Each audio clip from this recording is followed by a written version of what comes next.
The folded paper that came inside the envelope said, "Do not trust." What? Who? Was the effort of writing a little more so big? I read it again. I didn't find more than the anonymous blurred warning I saw the first time. I sat down on the bed to reflect, but the tiredness laid me down and closed my eyes. I slept. I dreamt.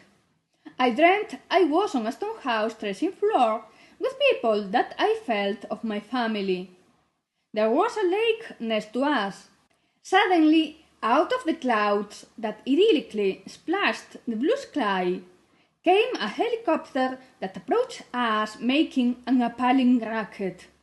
When the machine was flying over us, an army in campaign clothes started to come down and made the lake overflow.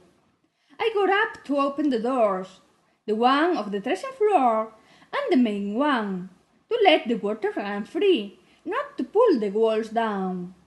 I waited hidden at the stables until the current got through, and as soon as it did, the military got in, grabbing my family, threatening them. They told them to get in line close to the wall. I was still hidden, feeling the cowardice, wanting to go out, wanting to cry, wanting to do whatever but paralyzed by the fear, not even breathing. When all the thing passed, when the army in campaign clothes left home, when the water only stagnant in the crevices of the irregular stones that served as floor, a head showed over the cliff, where I hid behind off, and I felt it saw me. And I also felt I had no salvation, deathly silence, peace, a shadow on the stable's entrance, steps that came to me, and a strong hand that lifted me up on the air with the greatest of ease. It was a tall and slender woman that looked like a cult comic character. She dragged me away by the main door. There were still some military, stragglers by the lack of enthusiasm, that looked at us with indifference. There was another helicopter at the crossroad, one that started to flap racing us. The military woman hurried up easily and threw me inside of the machine once there. My snout hit the gold glass of the window. The helicopter rose driven by other military big too, like the bad guy of a cult comic. The woman sat me up straight on the seat. It was really cold. There weren't doors at the helicopter, and the draft made me think that we were to fly away at any moment. She put the headphones and took out a gun. She put it on my head and her finger on the trigger. The pilot turned and told her not to do it because it could be dangerous if the bullet went out my body. At the same time he said this, looked at me, and I could see he was Damian. I woke up. It was early afternoon. I had a shower to stretch and put on one of that dresses that turned me on an unrecognizable diva in front of the mirror.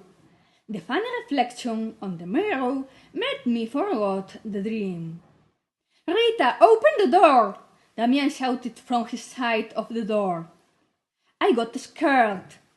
If the dream was right and he wanted to kill me, it was better not to open. But he didn't look like a murderer. If I had kept on dreaming, I would probably realize that he really wanted to save me. That had to be. His voice anyway sounded sincere, and imperative, of course.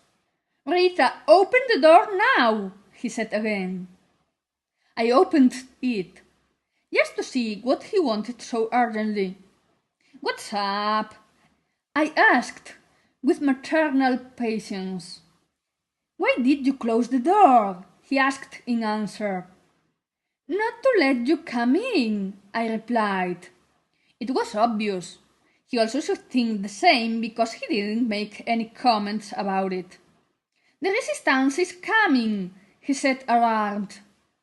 And so what? I said naively. I thought they all were the resistance. I imagined that all out of the town was the resistance.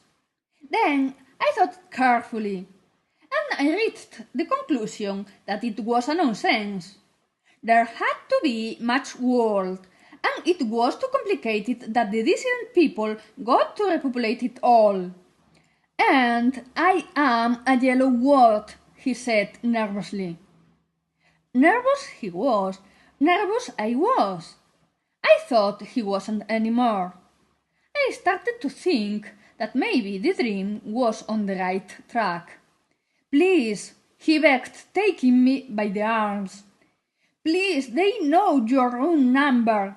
Keep them busy. Give me time to run away. What a wonderful world it was, this out of the town, where everybody knew everything.